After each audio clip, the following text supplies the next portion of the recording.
Lakshmi Srinivasa jewelleries proprietors Duggi Srinivasarao, Duggi Abhinay, IT hub ఎదురుగా Yellandu cross road, Khammam. Parliament ఎలక్షన్లు దగ్గర పడుతున్న వేళ ఖమ్మం పార్లమెంటు కాంగ్రెస్ అభ్యర్థిని ఇప్పటివరకు సెలెక్ట్ చేయకపోవడం వల్ల కార్యకర్తలు కొంత ఆందోళన గురి చెందుతున్నారు. ఈ విషయంలో ఖమ్మం నుంచి ఎమ్మెల్యేలుగా గెలిచినటువంటి పొంగులేటి శ్రీనివాసరెడ్డి కావచ్చు, బట్టి విక్రమార్క కావచ్చు, తుమ్మల నాగేశ్వరరావు గారు కావచ్చు, ఆల్రెడీ వాళ్ళు మంత్రి పదవులు వచ్చాయి. మల్లు బట్టి విక్రమార్క డిప్యూటీ సీఎం పదవి హోదా కూడా కలిగింది. అయినప్పటికీ ఎంపీగా వారికి సంబంధించిన రిలేటివ్స్కి ఇవ్వాలంటూ కోరుతున్నారు. తుమ్మల నాగేశ్వరరావు వచ్చేసి తన కొడుక్కి ఇవ్వాలంటూ ఎంపీ సీట్ ఇవ్వాలంటూ కోరారు. అదేవిధంగా మల్లు బట్టి విక్రమార్క కూడా తన భార్య అయినటువంటి నందినికి ఇవ్వాలంటూ పట్టుబట్టారు. అదేవిధంగా ఖమ్మంలో చూసుకుంటే పొంగులేటి శ్రీనివాసరెడ్డి కూడా తన సోదరుడికి ప్రసాద్ రెడ్డికి కావాలంటూ బలంగా కోరారు.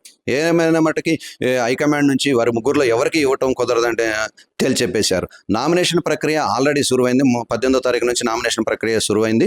ఈ 25వ తారీఖుతో లాస్ట్ డేట్ కానుంది. ఇంకా నామినేషన్కి 3 రోజులే గడువుంది. అయినప్పటికీ ఇప్పటి వరకు కూడా కాంగ్రెస్ ఖమ్మం పార్లమెంట్ అభ్యర్థిని ఎన్నుకోకపోవడం కొంత కార్యకర్తలు ఆందోళన గురించి చెందుతున్నారు. ఈ విషయానికి సంబంధించి తుమ్మల నాగేశ్వరరావు కొంత వెనకదగినట్టు మనకు తెలుస్తుంది. కానీ మల్లుబట్టి విక్రమార్క కావచ్చు, పొంగులేటి శ్రీనివాసరెడ్డి కావచ్చు, మాకు కంపల్సరీగా ఎంపీ సీటు కావాలి ఖమ్మం నుంచి అని కోరుతున్నారు.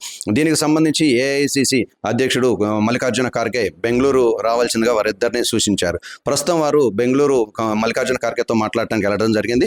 అక్కడ వారితో చర్చించిన తదనంతరం మల్లుబట్టి విక్రమార్క కొంత వెనకదగినట్టు మనకు తెలుస్తుంది. అదే పొంగులేటి శ్రీనివాసరెడ్డి విషయానికి వస్తే తన తమ్ముడైనటువంటి ప్రసాద్ రెడ్డికి కంపల్సరీగా ఎంపీ సీటు ఖమ్మం నుంచి కావాలని బలంగా కోరుతున్నారు. ప్రస్తుతం తెరపైకి ఇంకో కొత్త పేరు వస్తుంది. మండ వెంకటేశ్వరరావు కూడా వచ్చే అవకాశాలు ఉన్నాయంటూ కొంతమంది చెబుతున్నారు. ఈ విషయమైనటువంటి దీనికి సంబంధించి ఖమ్మం ఎంపీ అభ్యర్థి కంపల్సరీగా కమ్మ సామాజిక వర్గం ఓట్లు ఎక్కువగా ఉన్నాయి. ఖమ్మం అంటే కమ్మ సామాజిక వర్గం కాబట్టి ఖమ్మంలో కమ్మ సామాజిక వర్గానికి చెందినటువంటి వ్యక్తికే ఎంపీ సీట్ ఇవ్వాలంటూ రేణుకా చౌదరి వర్గం కూడా కొంత దీని గురించి చెబుతున్నటువంటి పరిస్థితి. ఏదేమైనప్పటికీ పొంగులేటి శ్రీనివాసరెడ్డి మాత్రం తన తమ్ముడికి కంపల్సరీగా కావాలి, నీ ఎమ్మెల్యే సీట్లు కూడా దాదాపుగా నేనే గెలిపించుకున్నాను ఖమ్మం నుంచి, కావున నాకు ఎంపీ సీటు కూడా నాకే కావాలని బలంగా కోరుతున్నట్టు తెలుస్తుంది. ఏదేమైనప్పటికీ ప్రసాద్ రెడ్డిని కూడా కొంత ఆగాలని చెప్పేటటువంటి అవకాశాలు కూడా ఎక్కువ ఉన్నాయి. ఎక్కువ శాతం మండ వెంకటేశ్వరరావుకి ఖమ్మం కాంగ్రెస్ పార్లమెంట్ అభ్యర్థి సీటు దక్కే అవకాశాలు ఎక్కువగా ఉన్నాయని చెబుతున్నారు. ఏదేమైనప్పటికీ నామినేషన్ల ప్రక్రియ ఇంకా 3 రోజులు మాత్రమే ఉంది. మిగతా పార్టీలన్నీ తమ వ్యూహాలకు పదును పెడుతూ ప్రజల్లోకి వెళ్ళి ప్రయత్నం చేస్తున్నారు.